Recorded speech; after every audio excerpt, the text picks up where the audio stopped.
Lena Morales had been summoned to the conference room with about 20 minutes' notice. Someone had knocked over a glass of water during the chaos, and the floor needed attending to before anyone slipped. She arrived pushing her cleaning cart, wearing a faded Garfield t-shirt that made it abundantly clear she hadn't planned her evening around this particular errand. She knelt quietly in the corner to address the small puddle, largely invisible beneath the war being waged above her. Damian Hayes, sharp-faced, sharp-eyed CEO of Hayes and Lee, had his fingertips pressed hard against his forehead.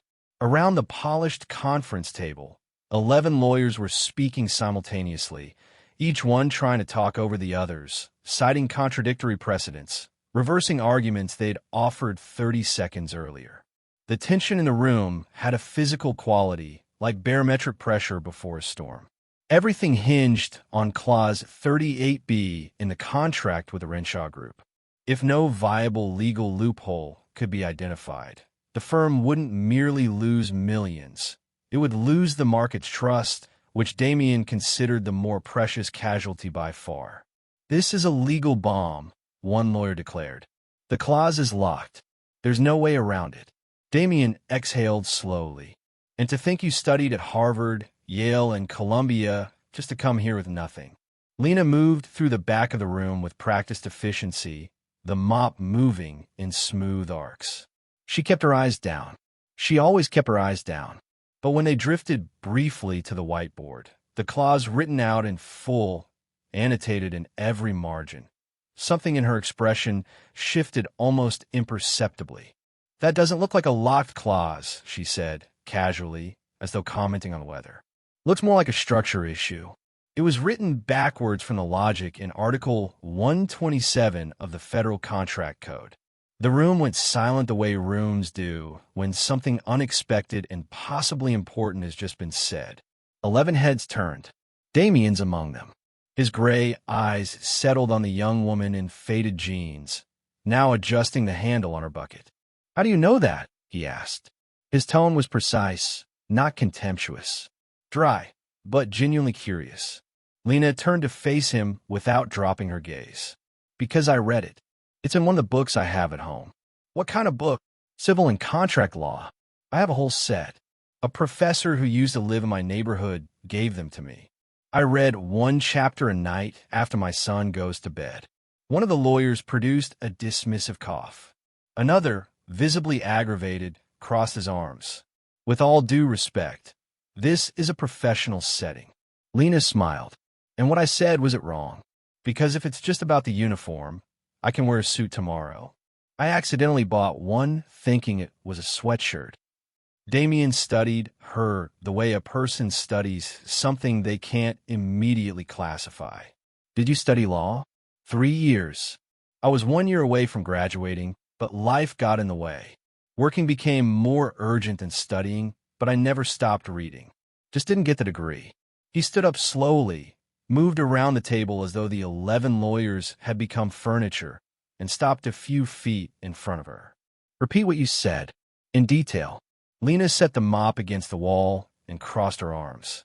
Clause 38B was written with a structure that depends on the conditional paragraph in Section 14, but it goes against Article 127 of the Federal Code.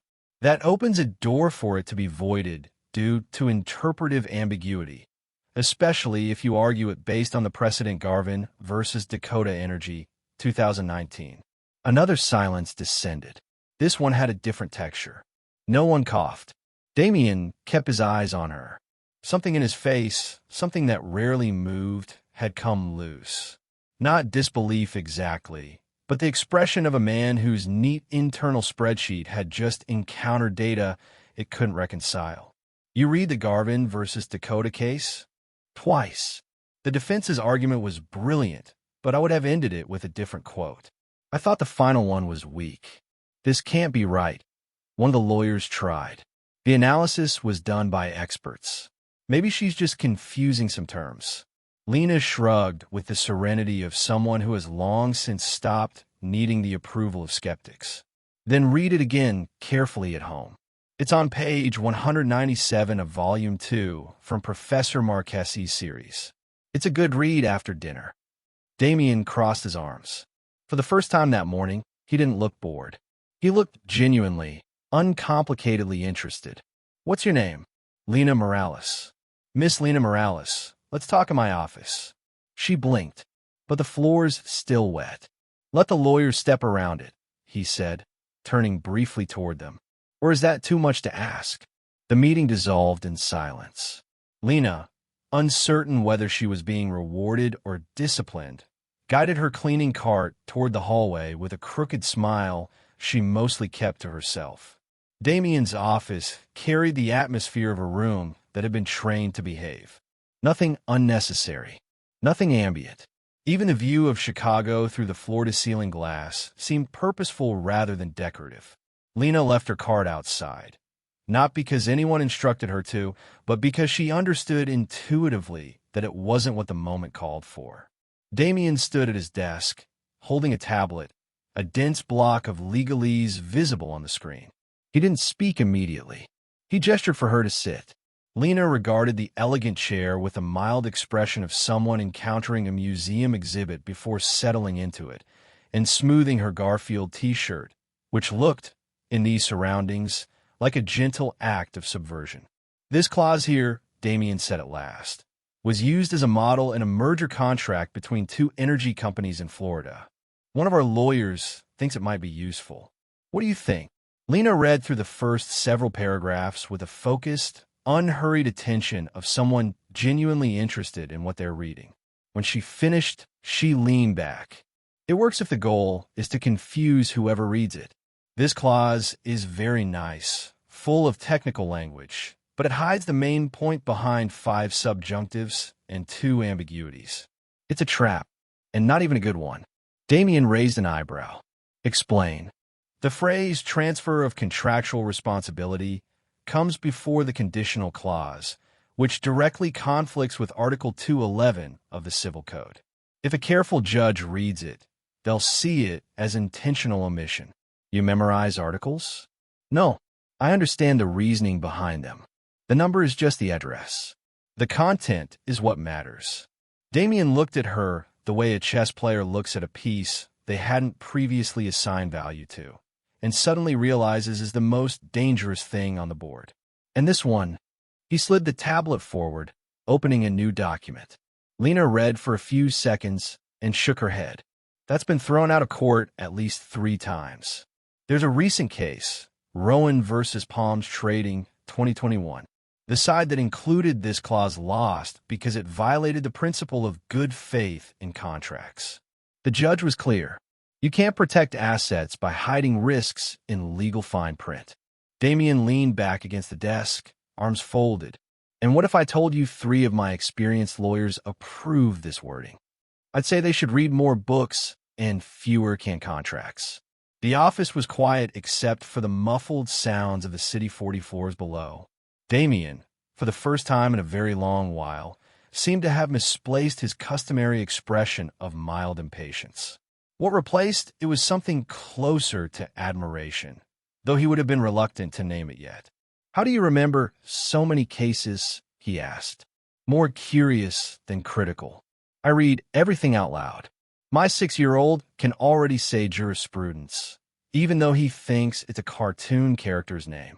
Damien laughed, a brief, restrained sound, but unmistakably genuine. You're unexpected. I tend to have that effect, especially on deep cleaning days. He moved to the desk and set a blue folder in front of her. This is the contract we're trying to protect. If Renshaw manages to invalidate Clause 38B, they'll have an opening to void the entire agreement. That would be disastrous. Lena opened the folder and moved through the pages with quiet concentration. You forgot to use a generic safeguard in the contract's closing section. A cautious lawyer would have added that automatically. But sometimes geniuses forget the obvious. Damien frowned. Are you saying our lawyers are careless? I'm saying sometimes vanity takes the place of caution. And when that happens, the contract ends up with too much ego and not enough precaution. He looked at her steadily, as though trying to locate the source of something he couldn't quite account for. You studied law but didn't finish. 3.5 years. I left because I had to choose between a diploma and milk in the fridge. My ex said he wasn't ready to be a father, but the baby came anyway. A small pause. Books don't cry at night, you know? So I studied when I could and worked when I had to. Damien nodded, without commentary, just absorbing. You know you can't act as a lawyer, he said carefully. That's illegal. I know. I'm not going to sign anything or show up anywhere. But I can think, observe, suggest. That's still allowed. He turned away and looked out over the city, where the afternoon light was beginning to slant. The view seemed less interesting than the mind he had just discovered existed within his own building. I need you, he said, still facing the window. But no one can know. Lena settled back, entirely at ease. Like a secret agent? More like a strategic ally. If anyone finds out I'm taking legal advice from a cleaning staff member, this will turn into a soap opera and an institutional crisis. So I'll be your cleaner of confidential clauses, then. He turned. You in? She stood, picked up the bucket, and replied with the faintest curl of a smile. As long as I don't have to wear high heels. My uniform says it all. Lena began her new role in the same worn-out sneakers she always wore. The only visible difference was the addition of a hardcover notebook to her cleaning cart, a compact volume where she logged lawyers' names, terms that sounded important, and ideas that arrived while she was scrubbing baseboards. Damien's instructions had been clear. No one was to know what she was actually doing. On paper, she remained the cleaning staff member for the administrative floor. In practice, she had become something the firm had never had before, its most effective invisible intelligence. It began the following Tuesday, when Damien quietly slid her a draft email intended for an outside consulting firm. The content was technically dense, but strategically vague. Lena read it, tipped her chin thoughtfully, and said, "Mind if I tweak it a little?" Damien shrugged. She sat down, typed with the focused efficiency of someone who had learned to work quickly around nap schedules and nighttime quiet, and handed the laptop back. The new paragraph ended with, "Sincerely. P.S. If you disagree, we're happy to discuss it over coffee. Just bring cookies." Damien raised an eyebrow. Cookies. Technical term to lighten the mood. They'll laugh, but they'll also know you're serious. He said nothing. He clicked send. Before long, quiet requests began finding their way to her. A post-it on the corridor door. Does the cross-compensation clause apply to services? A folded note appeared near the coffee machine the following morning. Only if it's clearly stated. And even then, watch out for Article 92B. No one knew who was leaving the notes. But the errors in the firm's work began to diminish. Damien's meetings grew tighter, more decisive. The most difficult questions stopped being argued loudly in hallways and started being whispered over coffee instead, answered before they could become problems. On the third day, Lena was sitting in the break room, writing her notebook, when she overheard two lawyers in conversation nearby. Hayes is acting different, more direct, more precise, and the strange part, without our help. Maybe he hired an outside consultant, or a legal crystal ball. Lena smiled in her notebook.